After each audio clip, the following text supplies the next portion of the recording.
Jagadgirigutta PS పరిధిలోని సిక్కుల బస్తీలో పోలీసులు కాటన్ సెర్చ్ నిర్వహించారు. బాలనగర్ జోన్ డీసీపీ సురేష్ కుమార్ ఆధ్వర్యంలో తనిఖీలు చేపట్టారు.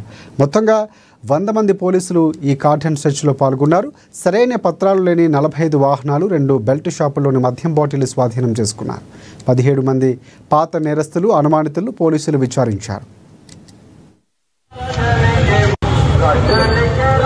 ఈరోజు జగద్గిరిగుట్ట పిఎస్ లిమిట్స్ లోని సిక్ బస్తీ అందు టోటల్ గా ఒక 15 మెంబర్స్ ట్రాఫిక్ కంపోనెంట్, అదే విధంగా SOTO ఒక 15 members including ACP traffic, myself and inspectors ఒక 4 మెంబర్స్, ట్రాఫిక్ ఇన్స్పెక్టర్, అదే విధంగా SIs 8 మెంబర్స్, ఆల్ టుగెదర్ ఒక 100 మెంబర్స్ తోటి ఈ రోజు ఇక్కడ ఈ డ్రైవ్ చేపట్టడం జరిగింది. ఇందులో భాగంగా ఈ రోజు మనం ఇప్పటి వరకు పేపర్స్ లేని వెహికల్స్ 45 వెహికల్స్ సీజ్ చేయడం జరిగింది. అదే విధంగా ఒక 2 బెల్ట్ షాప్స్ లో కూడా ఇల్లీగల్ గా లిక్కర్ అమ్ముతుంటే కూడా సీజ్ చేయడం జరిగింది. ఈ ప్రాంతంలో ఉండే ఒక 17 మెంబర్స్ సస్పెక్ట్ షీట్స్ కూడా వాళ్ళను చెక్ చేసి వాళ్ళ యాంటిసిడెంట్స్ ను వెరిఫై చేయడం జరుగుతూ ఉంది.